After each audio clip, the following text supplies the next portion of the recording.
নমস্কার আমার প্রিয় বন্ধুরা, তোমরা সবাই কেমন আছো? দেশ বা দেশের বাইরে আমার যে সকল বন্ধুরা আছো তাদের সকলকে জানাই আমার আরও একটি নতুন ভিডিওতে অনেক অনেক স্বাগতম এবং অনেক অনেক ভালোবাসা। দেখেছো, আগের দিন তোমাদের ব্লগে দেখিয়েছিলাম যে আমাদের একটা মুরগির ছা হয়েছিল। আজ সকালবেলায় ঘুম থেকে তোমাদের দাদাভাই উঠেই গেছিলো যেখানে মুরগির ছা বসতে দিয়েছিল। দেখে 3টে বাচ্চা উঠে গেছে, আর তোমাদের সঙ্গে সেটা শেয়ার না করে থাকতে পারলাম না। তবে চলো আগে আমি আমার পরিচয়টা দিয়ে ফেলি। আমি মিঠু, মুর্শিদাবাদ জেলার বহরমপুর শহরে ছোট্ট একটি গ্রামের গৃহবধূ। তোমাদের জন্য আমি আমার ডেলি লাইফস্টাইল এবং যা যা কাজকর্ম করি সেগুলো কিন্তু তোমাদের জন্য এই ভিডিওর মাধ্যমে তুলে ধরি। তো আমার ভিডিওতে তো তোমাদেরকে জানাই অনেক অনেক ভালোবাসা এবং অনেক অনেক শ্রদ্ধা জানিয়ে আজকের ভিডিওটা শুরু করেছি। ঘুম থেকে উঠে মুরগি ছাগুলোকে দেখেই চলে এসেছি ফুল পাততে। আজ একটি বিশেষ দিন মানে আমাদের কাছে বিশেষ দিন। তার কারণ আজ আমাদের এখানে যে কীর্তন চলছে, নামযজ্ঞ চলছে, তারই আজকে সূর্য পুজোর দিন। সকালবেলা একেবারে কোমর বেঁধে কাজে লেগে পড়েছি। না, অত ভোরে আজকে উঠতে পারেনি। তার কারণ জানো, ওই যে আগের দিন নাচানাচি, তারপরে কীর্তন দেখে এসেছি রাত্রি 11:30টার সময়, তারপরে খেতে দিতে ওই রাত্রি 12:30 মতো বেজে গেছে। সেই জন্য ঘড়ির কাঁটায় বেজে গেছে ঘুম থেকে উঠতে 6টা। আর 6টা মানে আমাদের গ্রামে অনেক বেলা। আর সকালবেলায় এই বেলা হয়ে গেলে কাজ করতে একেবারে মন লাগে না, আর হাতের কাজ যেন একেবারে তাড়াতাড়ি হতেই চায় না। তবে বসে থাকলে তো হবে না, তো কাজগুলো তো আমাকে করতে হবে। সেই জন্য মনের শক্তি দিয়ে কাজগুলোকে করে নিয়েছি। যদিও আমার এখন সকালবেলায় 7:30 মতো বাজে, এখন ছাদগুলো কেচে নেব। আর এখন এই যে দেখো এত রৌদ্র উঠেছে, তোমাদের হয়তো বলে বোঝাতে পারবো না, কাজের মধ্যে কোনো এনার্জি আসছে না। তো আমি ব্লগটা একটু ক্লিপ তোমাদের সঙ্গে শেয়ার করেছি। তো আজকের ব্লগটা তোমরা দেখতে থাকো। আর হ্যাঁ, সবাই না কি সুন্দর করে আপনি ব্লগে কথা বলে। বিশ্বাস করো, আমি না আপনি কথাটা বলতে পারি না, আমার বেঁধে যায়, খুব কষ্ট হয়। সেই জন্য আমি সবাইকে তুমি বলছি, কেউ কিছু মাইন্ডে করো না, ঠিক আছে? এইদিকে দেখো সকালের বাসি কাজকর্ম সেরে চলে এসেছে একেবারে রান্নাঘরের ভাতও হয়ে গেছে, ফ্যানটা উপর দিয়ে নেবো। এদিকে বেগুন ভাজাটা করে নিয়েছি, আর এদিকে নিরামিষ কি রান্না করব সেই জন্য কিন্তু সোয়াবিন রান্না করছি। আর জানো তো, সোয়াবিনের প্যাকেটে নাকি লেখা থাকে সোয়াবিনে ডিম দেওয়া থাকে। তোমরা যদি জেনে থাকো অবশ্যই কিন্তু জানিও। আমি চন্দ্রসূত্র লাইফস্টাইলের ওই দিদিভাই ভিডিও দেখে বুঝতে পেরেছি, কিন্তু এখনও পর্যন্ত সোয়াবিনের প্যাকেটটা চেক করে দেখিনি। তবে চলো এখন হচ্ছে রান্নাবান্নাটা করে ফেলি। রান্নাবান্নাটা হয়ে গেলে কিন্তু সংসারে একটা বিশাল বড় কাজ হয়ে যাবে। আর রান্নাবান্নাটা না হলে সারাদিন যেহেতু আমি খাবো না, কিন্তু মেয়ে রয়েছে, তোমাদের দাদাভাই ডিউটি যাবে, সেই জন্য ডিউটির খাবারটা রেডি করে দিতে হবে। 9:30 বাজবে, তোমাদের দাদাভাই ভাতে বসবে, মানে ডিউটির খাওয়ার লাগবে। সেই জন্য এই যে দেখতে পাচ্ছ বেগুন ভাজাটা করে নিয়েছি, আর এখন সোয়াবিনটা করে নিলে কিন্তু হয়ে যাবে। তো সোয়াবিনটা ভাজতে থাকি, এদিকে দেখি আমার চিনির কোটোতে চিনি অফুরন্ত হয়ে গেছে। সেই জন্য চিনি কোটোতে আবার চিনিটা ঢেলে নিচ্ছি। আর এখন যেহেতু বাড়িতে প্রচুর মানুষ আসা যাওয়া করছে কীর্তনের জন্য, সেই জন্য কিন্তু প্রচুর চিনিও লাগছে, বিস্কুটটাও লাগছে। যেহেতু আগের দিন সব কিছু আনা রয়েছে, তবে চিনিটা ঢালা ছিল না, সেই জন্য ঢেলে দিলাম। আর এই যে সুন্দর করে কোটোগুলো গুছিয়ে রেখে দিলাম। তবে চলো এদিকে মশলাপাতি করে নিয়েছি, সয়াবিনটা ভেজে নিয়ে আলু পেঁপে টমেটোটা ভেজে নিয়েছি, মশলাটাকে কষিয়ে একটুখানি চিনি দিয়েছি। কালারটা কত সুন্দর চলে এসেছে দেখো। মশলার কালারটা এত সুন্দর কেন এসেছে বলো তো? একটু ঘি দিয়েছি, একটু চিনি দিয়েছি, আদা জিরে বাটা দিয়ে, ব্যাস নিরামিষের আজকের তরকারি। এইদিকে জলগুলো ভরে সাজিয়ে দিলাম। যেহেতু আমি বাড়িতে থাকবো না, আবার কে কখন আসবে জলগুলো খাবে, সেই জন্য জলগুলো একেবারে বোতলে ভরে টেবিলের মধ্যে সুন্দর করে সাজিয়ে নিলাম। আর এইদিকে কি হয়েছে জানো তো, আগের দিন 2.5 কেজি মতো আম নিয়েছিলাম। আমটা একেবারে খাওয়ার মতো না, আমটা রেখে দিয়েছি। আমবালা ওই দাদাটা আসলে ওনাকে দেখাবো যে কি আম দিয়েছেন। যাকগে, এইদিকে তোমাদের দাদা ভাই এবং মেয়ে গেছিলো বাজারে, আর এদিকে পুজোর সামগ্রী আনতে গেছিলো। আমি যেহেতু উপোস করেছি আর আজকে সূর্য পুজো করব, সেই জন্য লাগবে আলতা, সিঁদুর, 5 রকমের ফল এবং কাঁচা মিষ্টি। ফুল ফল সবই জোগাড় করা হয়ে গেছে। এদিকে আমাদের গাছের পেয়ারাটাও পেরে নিয়েছি। তবে চলো ওইদিকে আমার পুজোর সামগ্রী রেখে আমি চলে এসেছি রান্নাঘরটা ক্লিন করে মুছতে।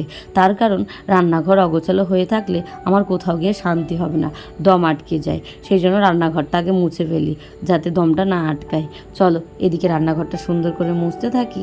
আর আগের ভিডিওতে আমাকে এক প্রিয়াঙ্কা দিদিভাই কমেন্ট করেছে যে তোমাদের ওখানে নামযজ্ঞের কীর্তন হচ্ছে, আগে থেকে বললে চলে যেতাম। তো আমি তাকে SMS-এ বলেছিলাম চলে এসো, এখনও শেষ হয়নি। যাকগে, তবে চলো এদিকে আমার ওভেনটা সুন্দর করে মোছাও কমপ্লিট। আর এদিকে দেখো ঘরটা এবার মুছে নিলে কিন্তু আমার বাকি কাজগুলো হয়ে যাবে এবং আমি স্নান করে নিতে পারবো।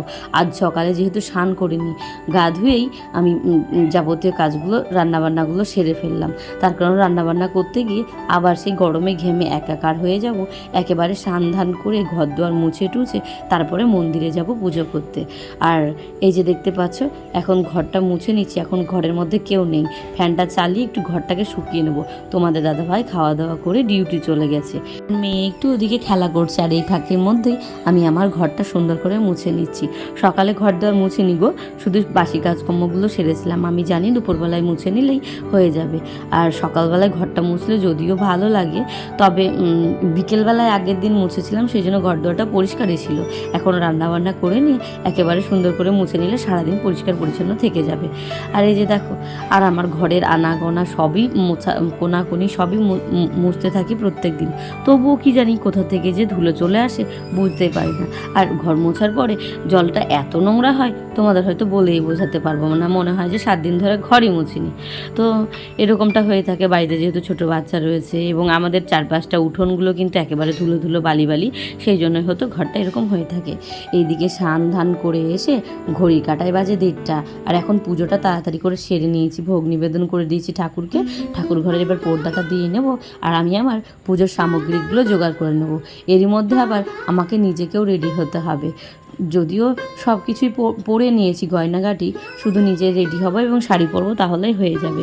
এদিকে দেখতে পাচ্ছ এক ছড়া কলা, পেয়ারা, শসা, আপেল, আম সব কিছু একটা একটা ফল দিয়ে সুন্দর করে এখন আমি পুজোর ডালাটা সাজিয়ে নিই।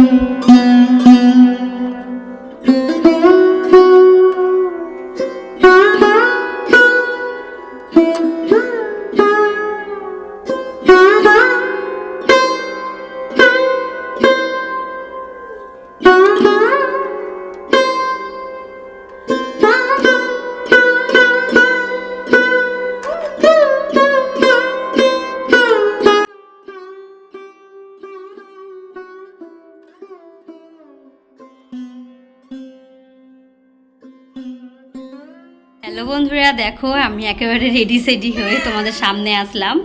আর এখন ঘড়ি কাটায় বাজে 3:10। আর আমরা দিদির পুজো করতে, মানে আমাদের গ্রামে যে নামযজ্ঞ হচ্ছে সেখানে আজকে সূর্য পুজো, সেই জন্য কিন্তু ডালা সাজিয়ে নিয়েছি। আর এই যে একেবারে লাল পেড়ে শাড়ি পরে চলে যাচ্ছি। তো চলো ওখানে গিয়ে দেখা হচ্ছে এবং কি কি হচ্ছে সেটা তোমাদের সঙ্গে শেয়ার করব। পুরো ব্লগটি দেখতে থাকো স্কিপ না করে, চলো যাই।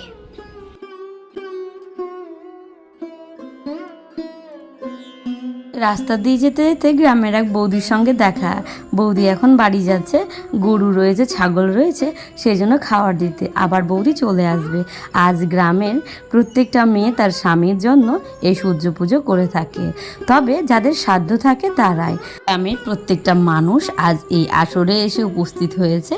এত ভিড় যে জায়গা দিতে পারছে না, তোমাদের হয়তো বলে বোঝাতে পারবো না আমাদের গ্রামের মানুষ কতটা একতা মিলে থাকি আমরা। আর গ্রামে থাকা কি আনন্দ সেটা হয়তো তোমরা বুঝতে পারবে না, যারা একমাত্র গ্রামেই থাকে তারা এই আনন্দর অনুভূতিটা বুঝতে পারবে এবং অনুভব করতে পারবে। আজ দেখো প্রত্যেকটা মানুষ এখানে এসে মন দিয়ে একেবারে পুজো দেখছে এবং কীর্তন শুনছে। তবে এখনও আসরটা জমজমাট হয়নি, তবে আরেকটু সময় যেতে না যেতে একেবারে আসরটা পুরো জমজমাট হয়ে গেছে।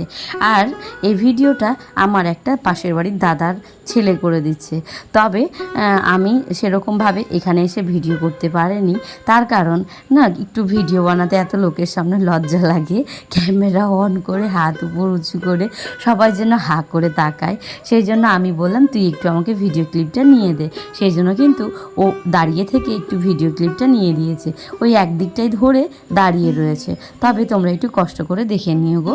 আর আজকের পুরো ব্লগটা দেখতে থাকো, খুব আনন্দ হবে, খুব মজা করব। এবং কিভাবে সূর্য পুজো করলাম, গ্রামের মানুষ কিভাবে আনন্দ ফুর্তি করে কাটালাম আজকের দিনটা, সেটা আজকে তোমাদের সামনে তুলে ধরলাম। তবে যতটুকু পেরেছি সাধ্যমতো তুলে ধরেছি। পুরো সবটা তুলে ধরতে পারিনি গো। সবটা তুলে ধরতে গেলে ব্লগটা অনেকটা বড় হয়ে যাবে, তোমরা হয়তো দেখতে দেখতে বোরিং হয়ে যাবে। সেই জন্য আমি যতটুকু পেরেছি একটুখানি তুলে ধরেছি। চলো সবাই একসাথে করে তালি দেব, যখন হরিনাম শুরু হবে একসাথে গাইব।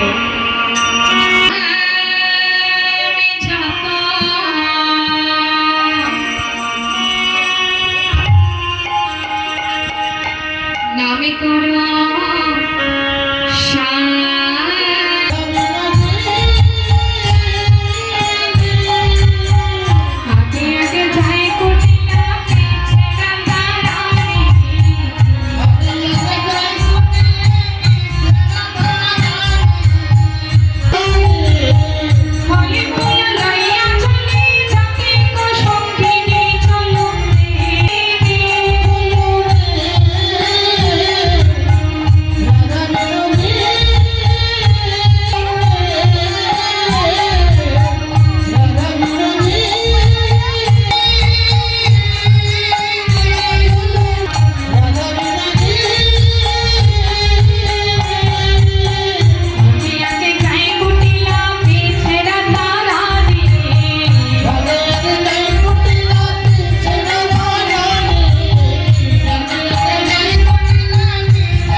যদি ব্রাহ্মণ না পায় তখন কি হবে? তারা একেই নিয়ে যায়। বলছি ওগো, শোনো শোনো, তা তুমি তো ব্রাহ্মণ, তুমি পূজা করবে, তা তোমার বাহক টাহক আছে? বলছে আছে তো আছে। বলছে বেশ, তাহলে আর বিলম্ব করো না, তুমি তাড়াতাড়ি তোমার ওই বাহককে সঙ্গে নিয়ে চলে এসো, আমরা অপেক্ষা করছি। তাই এবার কি করেছে মা?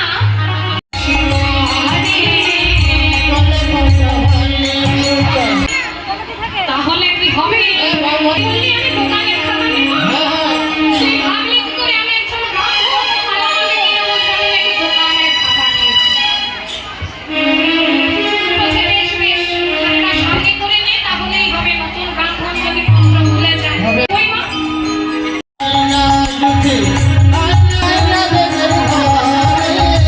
পূজার সজ্জা দেখে বটুর মন সচ্ছল করে। ভালো হয় না ফুলের ভিতরে যায়, সকল শেষ করবেন না। যখন যেমন তখন তেমন বুঝে কথা কয়।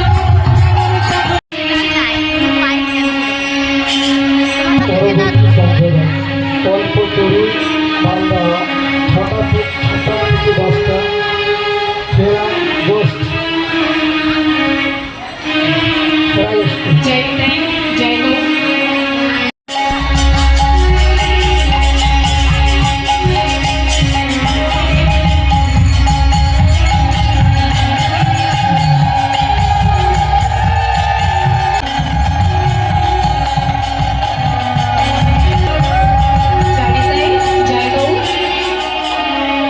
দেখুন মা,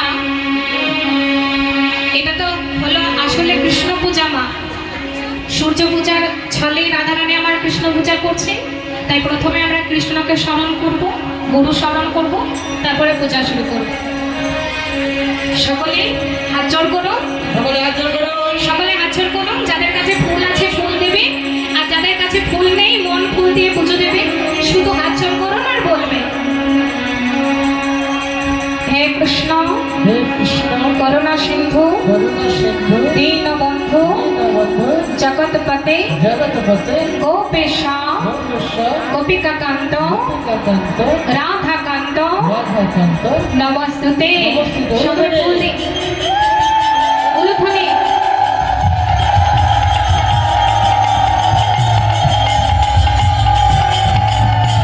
গুরু বিষ্ণু গুরু বিষ্ণু গুরুদেব গুরুদেব মহেশ্বর মহেশ্বর গুরু সাক্ষাৎ গুরু সাক্ষাৎ পরম ব্রহ্ম ব্রহ্ম তস্मै শ্রী শ্রী গুরুবে নমঃ।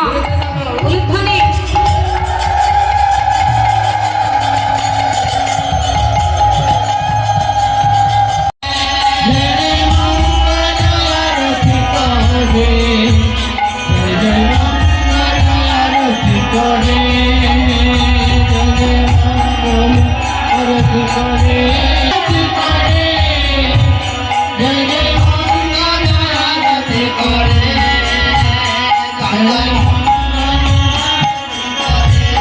হে সূর্যদেব, আমি যেন স্বামী সোহাগিনী হই, আমার সংসার যেন ভালো থাকে, আমার শাশুড়ি যেন ভালো থাকে, আমার ননদিনী যেন ভালো থাকে, আমার পরিবারের সবাই যেন ভালো থাকে। আর রাধা কৃষ্ণ যোগনে হেরি বল হরে হরে, বটের পাতায় পাতায় দিচ্ছে করতাল।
দেখো মুখ চোখের অবস্থা একবারে পুরো শেষ।